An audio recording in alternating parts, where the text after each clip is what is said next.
Welcome back, Golly Vibes family. I pray everybody is doing well. If you are a faithful viewer, welcome back. If you are here for the first time, welcome for the first time. Today's episode is going to jump right back into kind of what we were talking about yesterday when it came to this individual, Mikey McCoy. We didn't really go into depth about it. We heard Candace talking about it a little bit and showed a video. This guy's been going very viral. Okay? He's Rob McCoy's son. And the reason why he's going viral is because when Charlie got hit, he was right next to Charlie. But what he did after Charlie got hit was mind-blowing to many people. Very suspicious to many people. Off to many people. Now, let me just go ahead and play that clip so you guys have more of an understanding before we even get further into what we're going to talk about today. Check out the clip that's been going very viral all around the internet of Mikey McCoy's decision after Charlie got hit. Check this out. Look at the behavior of the amazing Mikey McCoy in the seconds and minutes after Charlie Kirks' life was tragically taken away. This is footage compiled by Sam Parker. You can see Mikey identified there on the left or standing next to the left of the tent. Charlie Kirk has just a few seconds left here on this earth. And you can see here, as soon as Charlie is hit, Mikey, in one swift motion, picks up the phone and looks to be calling someone. Very odd. He doesn't duck down like everybody else. He doesn't run to Charlie's aid. He literally picks up the phone and turns around and starts walking. Back to the footage one more time. You can see, again, Charlie is hit. Mikey, one movement, picks up the phone and starts walking. You'll see him disappear from view to the back of the tent, and he will reappear in just a few seconds. And there he is again. You can clearly see that he appears to be on the phone with somebody. That is just odd behavior. I'm sorry. It's very, very weird. You know, it's not criminal behavior, but it is very, very weird. You know, he's just so calm. Here it is, another angle. You can see Charlie below being carried into the SUV, and Mikey is in the distance, looks to be still just on the phone, casually strolling away from the scene of the crime. Is that normal? And maybe the bigger question I'm thinking, and you're probably wondering the same thing too, is who was he calling? Well, I did some digging, and according to the New York Times, it was one Erica Kirk. Quote, Miss Kirk was sitting in her mother's hospital room at 11:23 a.m. local time in Phoenix when she saw the number of her husband's longtime assistant, Michael McCoy, appear on her phone. In retrospect, she said she knew the words, "He's been shot," before Mr. McCoy screamed them. According to official records, Charlie Kirk was shot at 12:23 p.m. Mountain Time, which is 11:23 in Phoenix. So if the New York Times is being 100% accurate, the only person that Mikey could have been on the phone with is Erica. So look, maybe Mikey was just doing his job. He's just Mr. Cool, you know, extreme composure in the face of emergency. Some people have that kind of ability. I don't. Some people do. But the weird part in all this that I can't really let go of is that he witnessed practically nothing, right? He saw Charlie get shot, then he picks up his phone, supposedly calls Erica, immediately turns around, walks away. He didn't even look at Charlie, so he would really have no idea of Charlie's condition unless, of course, he was told by somebody. Maybe somebody was feeding him the information as he was on the phone. I don't know. Or the quiet part out loud is maybe he knew something was going to happen before it did. Oh, and one last little bit. You'll never believe who was searching for one Mikey McCoy a few months before Charlie's death in July of 2025. I won't say it, but you can see it. And of course, guess what it looks like now? The exact search parameters yielding no results, not enough data. Just another coincidence, so they say, in what is now becoming a long. So somebody in Israel was searching up Mikey McCoy in July. Interesting enough, I showed you guys a video not too long ago where somebody in Israel was searching up the hospital that they went to in Utah in July. Making sense to me, making sense to you. I don't know. Very, very off. Turning Point USA also responded about the situation when it came down to Mikey McCoy. Isn't that interesting? Because the video got so viral that they decided they need to speak out. Here's my thing. Where's Mikey? Mikey, come here, Mikey. Come here, Mikey. Where's Mikey? Why don't Mikey come out with his call logs? Why don't Mikey come out and say what actually happened? Why does it happen? These individuals love to go on the news. They love to talk, but when stuff really gets down and narrowed down to them, they're silent somewhere trying to gather together what they're going to say. Let's see what TPUSA had to say. Andrew Kovac about the situation. We got to do a little addressing of a video that went viral this weekend.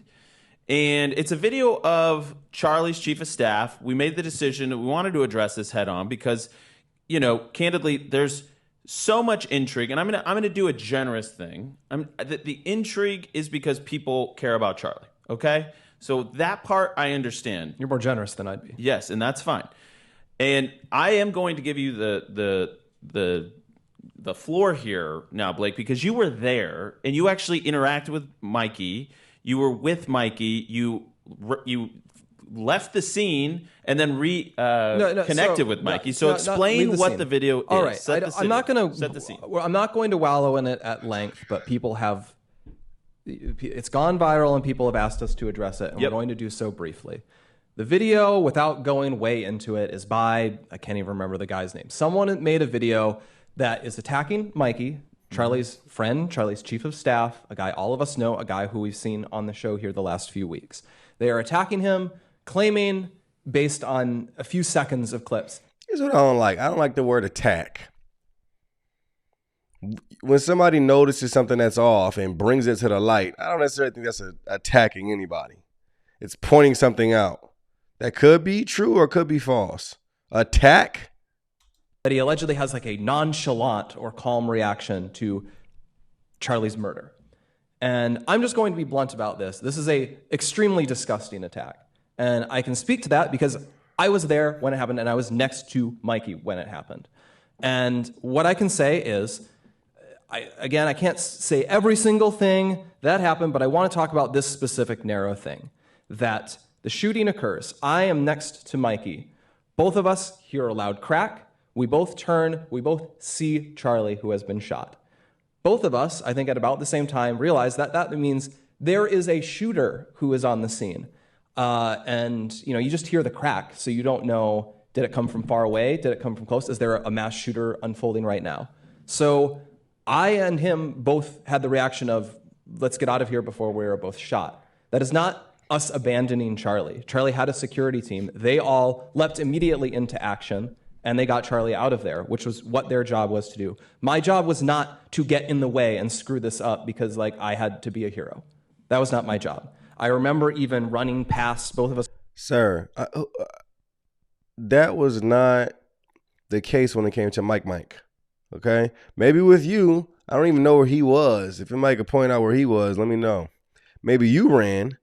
Mikey McCoy calmly walked away on the phone, talking to somebody that he already was on the phone with. He didn't dial a number when he picked his phone up. He just picked his phone and put it right to his ear. Somebody was already on the phone when he grabbed his phone up. Just saying. Going past the SUV that we came in on, and me thinking, should I get in that car? And then thinking, no, that's a really stupid thing to do. And then I kept going. So I was not with Mikey, or I don't remember being with him. I think I was ahead of him as we left. And then we get out, and I run for, can't have been more than 15 or 20 seconds. And then I realized there hasn't been another shot, so the shooter has likely been detained or stopped or something, not in immediate danger. I pause, I look around me, and I see Mikey. And I see Mikey there. And truthfully, I will never forget what I saw, because I've seen Mikey almost every day for the past 2 years. I know his personality very well. He's a very bubbly guy. He's a very happy guy almost all of the time. And I'll never forget what I saw, because it was clear in the moment that he was profoundly freaked out. What I'll always remember is the way his lip was quivering, which I'd never seen before. And you very rarely see from someone that he was freaking out. And then I think he literally said to me, I might be imagining this, but I think what he literally said was, he was looking around, and then he says, I need to call Erica. And then he takes his phone and he begins calling Erica. And Bro, he was already on his phone. You see how the story don't line up? You should have went and watched the video, bro. You should have went and watched the video. He was already on his phone. Somebody was already on his phone before Charlie even got hit. Okay? If I'm sitting like this, he was on his phone, blah, blah, blah, then he put it down like that. Boom. Charlie get hit. Boom. Put it back up in his ear. Not even looking at the phone. Just from here to here. From here to here. From here to here. Do I need to make myself clear? From here to here? Have I made myself clear? Am I crazy? Did you look at the footage before you came on here and started talking, bro? Now, I'm not saying Mikey's guilty. But I'm saying there's some explaining to do. Could be, could not be. But stuff like this is definitely not helping, sir. You telling me after Charlie was hit, Mikey and you got in contact with each other and he said to you, I need to call Erica. I think I'm imagining this. Yeah, you are. Most definitely you're imagining this, sir. Who is it? I don't want to disclose how that call unfolded, but he did that. Your mind extends all of this, but that is happening within a minute of all of this occurring. I remember he calls Erica. Around the same time, I pull out my phone and I call my mom just to say, Mom, there's been a shooting. You're going to see it on the news. I'm okay. Pray for me. I've got to go. And I remember that call. And around the time I put that phone away, and then he immediately calls his dad. He calls Rob McCoy. And he says, Dad, someone shot Charlie. You need to call all of your pastor friends. Charlie was hit. We need everyone to pray right now. And that's what he told him. And I guess it's very disgusting for me as someone who... Guys, please, somebody make me understand, right? Why is so much phone calls being called before you checking on your friend who just got hit? Please, I really want to know. I really want to know. Mikey McCoy is said to be Charlie's second man. Okay? Somebody on Charlie's hip, close to him. Somebody tell me why Charlie get hit and the first thing he do is get on his phone and walk away from Charlie.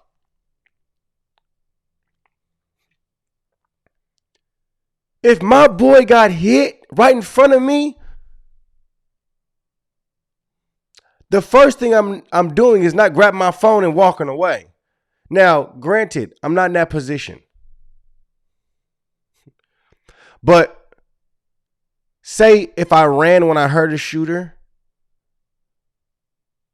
I'm most definitely going back to find my friend if I seen him shot. If first of all, if I did run, if I didn't run to my friend, if I happened to run away thinking that it was a shooter, if I didn't run to my friend and I knew he got hit, I'm most definitely coming back to my friend before I make any doggone calls. I'm about to see what's up with my friend.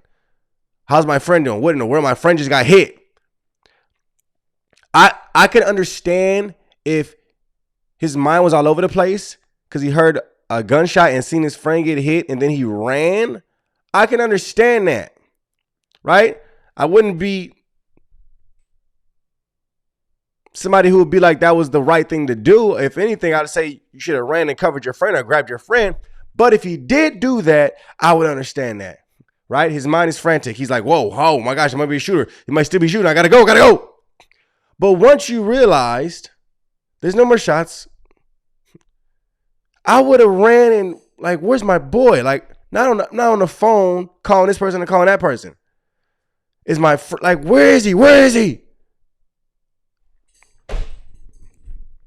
These people are something else. I'm starting to lose my noodles. Witness this, who saw Mikey hugely distressed and then step up in the moment, because after that call was over, I saw Mikey like get total mastery of himself, that he realized he had to step up in this situation. And from that point, he was like a general directing a battle where he was, grabbing people and saying, okay, we need to get to the hospital. And when was this, sir? When Charlie was getting taken to the car, Mikey was still on the phone. need to do these things, and you guys need to wait here. I need to get in here to get information so that I can get it to Erica. And when we learned he was dead, he came out and he told us, and then he says, now none of you can say anything that you've heard because Erica is not going to hear about this from anyone except me. Can I ask a question? I've just been thrown into this 10 minutes ago, but there's a suggestion online that Mikey, Charlie's chief of staff, one of the most sincere people you'd ever meet, brilliant, Christian, kind, everyone he ever met in his entire life, couldn't hurt a fly, was part of a conspiracy to... You notice they keep complimenting this dude? Like, that is a form of brainwashing. To keep saying how they feel and their opinions of a person, to bring it onto you so you could think this before making any kind of decision or opinion or forming any kind of opinion on what they're talking about. Wait a minute. Are we talking about Mikey, the same guy who wouldn't hurt a fly, brilliant, Christian? Are we talking about him? Are we talking about the same Mikey? Pastor's son, married, incredible husband, beautiful guy, one of Charlie's best friends. Are we talking about this guy? Are we talking about the same guy? Yes! Yes, this is exactly what we're talking about. Like, yeah, it's him. Yeah, you got it. What are we talking about right now? Just say what you gotta say. Quit complimenting. Are we talking about the hero of all heroes? Are we talking about the guy who put on a cape? He literally took his glasses off and became Superman. Are we talking about him? Yes! What are you talking about right now? Just say what you got to say, sir. Or Charlie, that's what's going on. Yeah. It's vile. It's utterly vile. Who would do this? Like, what type of individual? Just to create content, do we think, or is there some? What's the ulterior? I don't know. I was insulting people who are actually looking in and investigating what they think is suspicious. Whoa, okay. Who would do this? Oh my gosh, who? How could they? How could somebody investigate? How could somebody see somebody like Mikey McCoy grab his phone and walk off calmly and think it's suspicious? Who could do this? How could they?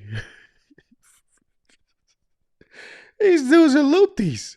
I think a lot of this mindset just sort of fuels itself. It's sort of addictive in the same way a lot of social media stuff is addictive, or in the way like honestly something like pornography is addictive or something. Like they get really they almost get a high off of like the idea of like that they're doing something that's daring or out there. Yeah, and I want to make one. They're not getting a high, sir. They're trying to get down to what happened to Charlie Kirk because it doesn't seem like you are. That's what's happening. It's not about a high. It's not about getting off. It's not about some kind of fetish. It's not about some kind of feeling of addiction or your dopamine levels going up. They're trying to get down to the bottom of something that you guys don't seem to be doing. That's what's happening, in case you didn't know.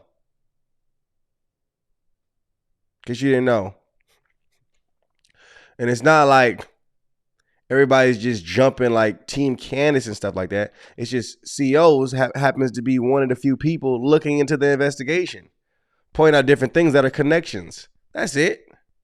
If y'all were doing that, people would be doing the same thing as far as listening and putting connections together with Candace. They'd be doing with y'all. The difference is you're not doing it. Don't tell me you believe the story that's been put in the headlines about Tyler and that's it. You can't tell me that. Let's see what Andrew Kovac had to say. Other point though, and this is actually to your point. You saw Mikey do heroic things that day. I saw Mikey do heroic things. I was not on site, but I immediately flew to Utah. We got a plane. I mean, it's not something that I'm used to, but it was like my wife went with me. We went straight over. I knew I needed to be with Erica and the team immediately just because, I just knew. But that moment when I got the news, I was so shell-shocked. I was not even there, but I was immediately traumatized. My brain fries like an egg. I can't see straight. I can't think straight. All I knew is that, like, what's happening? My wife came in. She, like, hugged me. We started crying together. And I can't even remember those moments very clearly. I wasn't even there. Mikey was two steps talked away. About that. And I asked him, I was like, do you even remember the moments after? He's like, I can't even really remember. I know I called Erica. I know I called my wife. I know I called my dad. I can't even really remember the steps I took. I can't. But here's the last thing I want to make a point of. And because Charlie had given me similar instructions along the years. Said, if anything ever happens to me, you call Erica. Yeah, that's the other thing. And he drilled that into Mikey's brain so that when this moment of trauma happened, that he turned around and he knew he had to do it. And by the way, last thing, because this is part of the video allegations here, is that they think they're alleging that he was on the phone immediately. He was not. He was taking social videos, which he would send to our group chat, which we would then put on Charlie's social while the event was happening, so you could see like the crowd come in or his interactions. And we were only 2 questions into this event, so he was still getting it out to all the chats he needed to do, which he did at every event. He turns around, and it was so blaringly loud, I'm told. You would know this better than I, but this is what I'm told. It was so blaringly loud, and he was so shell-shocked. He put his fingers in his ear, but his phone was still in his hand. He walks away. And not even walk. I want to, because people are talking about that. The way it was is we had a cordoned off area with grates, so you had controlled access. All the people when this let me get this straight, because I just heard what you guys heard. Okay, so Andrew's saying that Mikey McCoy had his phone, and he put his phone up, but he was covering his ears.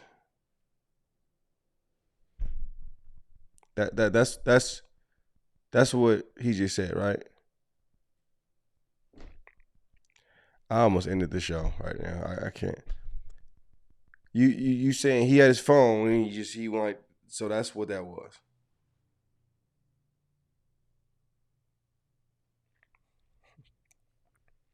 That's wild. That's wild, ladies and gentlemen. Clearly, you can see when he starts walking, when he gets behind a tent, both of his hands are not up. Just the one with the phone. Some of these storylines, I don't know where they bought it. Etsy? I don't know where they got these. I don't know where they came up with this stuff. Mind blowing though, ladies and gentlemen. So it was said that he called Charlie's wife. Said that he called his dad, and now Andrew's saying he also called his wife. I mean, how many people? Somebody was on the phone already though when he picked it up. Whether it was his wife, whether it was his dad or Erica. Somebody was on the phone already. Let's hear what his dad had to say. I'm looking at my son who's 24 years old. Justin's the CFO, chief financial officer, and Mikey's the chief of staff. And I'm watching, the minute Charlie was shot, he called me, says, Dad, Charlie's been shot in the neck. Please call every pastor and pray. I said, okay, son. He has wits about him. He was just directing. He had blood all over him. And Frank Turek. I want to address something. The stupidity of the internet. Oh, signals? Really? You're going to put that garbage out that they were giving hands? So, Rob McCoy said that Mikey McCoy had blood all over him. We spoke a little bit on this. We spoke briefly on this yesterday. Mikey McCoy didn't have a sprinkle of blood on him.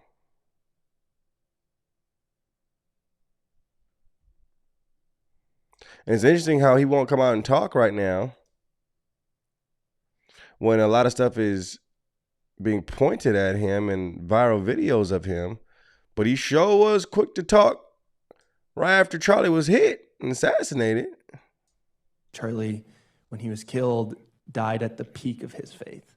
And it was like he had loved the Lord the most at that moment in time. Yeah. And how much he was reading the Bible and how much he was studying it and prepping for it. That entire campus tour, he had a big notebook of things to reference. It was the binder, but then he had a second binder that was all just Bible oriented. And what Andrew said, these things were prove me wrongs, they're debates, but they're really tent revivals. And he was always proclaiming the name of Jesus at these things. And it's an amazing thing. It's a challenge for all of us to not just live our faith, but hopefully one day we can die at the peak of our faith.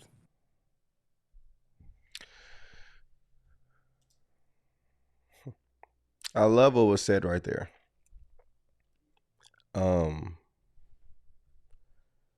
Like I said, do I think that Mikey is guilty? That's not what I'm saying. I'm saying there's some explaining to do. Right? There's some evidence or some information to give. Especially with something like this that's so off. I would hope that he's not or has nothing to do with anything. You know? But the fact of the matter is, you got to look at everybody when it comes to things like this. You have to. People, a lot of different times, are individuals you had no idea they were. Look at everyone. Look at everything. Frank Turek also came out about the situation. He's about had enough of Candace. Because he's come out with a video. I mean, he's come out with a reply. Just saying, yeah, if you got no evidence, shut up. Pretty much, that's what he said. See my response to Candace Owens' recent comments about Charlie Kirks' murder during a recent Q&A session last night at Freedom House Church in North Carolina. Let's check it out, Frank. It sucks too, because you listen to people like Candace Owens, like right now with her conspiracy theories and stuff, and like, I don't know, man, I'm getting more and more thinking the best thing that could happen to humanity is the internet could go down. Yeah, as soon as we lose Wi-Fi, we're all upset, but that might be the best thing that happens to us. By the way, I haven't followed a lot of what Candace Owens has done, but I will say what I have seen, there's a difference between a possibility and evidence for a possibility. You can speculate on anything you want, but unless you have evidence, shut up. Okay? Because all you're doing is causing dissension among the brothers, which is something the Lord hates. If you want to present a possibility and say, well, this could be true, okay, it could be true, but don't accuse people for doing something for which you have no evidence. I heard today, I guess I hadn't seen it myself, but I heard today she was judging people who didn't act the right way. I don't know if anyone seen this video? She according to Candace Owens, these people did not act the right way after Charlie's death. Like my friend Mikey McCoy, the brilliant 24-year-old who at the time when Charlie was shot was 23 and was a hero that day. He apparently didn't act the right way according to Candace Owens. He didn't act normal. Newsflash, there is no normal when you're in shock. There is no normal when an abnormal thing happens. Some people are going to act one way, other people are going to act another way. You don't know how you would react. I didn't know how I would react. The only reason that I did what I did is because I thought about it beforehand.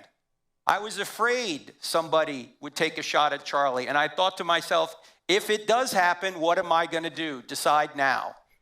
And what I wanted to do would do anything I could to save him.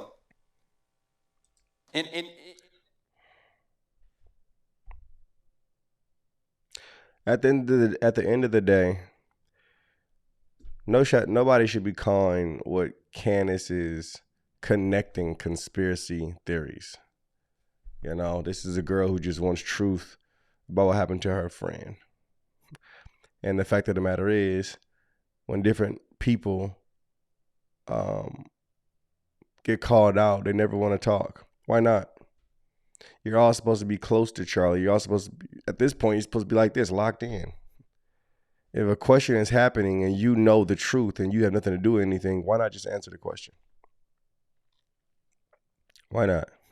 Why not just show your call logs? Why not? You should be wanting to get down to the bottom of it too. The fact is, when people start coming against all of that, they look suspicious. It's not hard to just be like, yo, what's up? What you want to know? No, that didn't happen. No, I wasn't there. No. Look, I got evidence right here. Look at my call logs. This is who I called. This is what happened. I understand you're trying to get down to the bottom of it. I'm right there with you. What kind of information do you need from me? Simple. They make it difficult. Insulting, calling people conspiracy theorists, insulting people. Telling them to shut up. Stay quiet. Like, what? Why not just have a conversation and let it be known exactly what happened step by step when it comes to you as an individual? Is it really that hard? Is it really that hard? When you're innocent and you're fully in truth, it's not that hard. It's not that hard. Let me know what you guys think about the videos. Let me know what you guys think about the situation. And let me know what you guys think about the response when it comes to TPUSA. Amen. God bless. Shalom.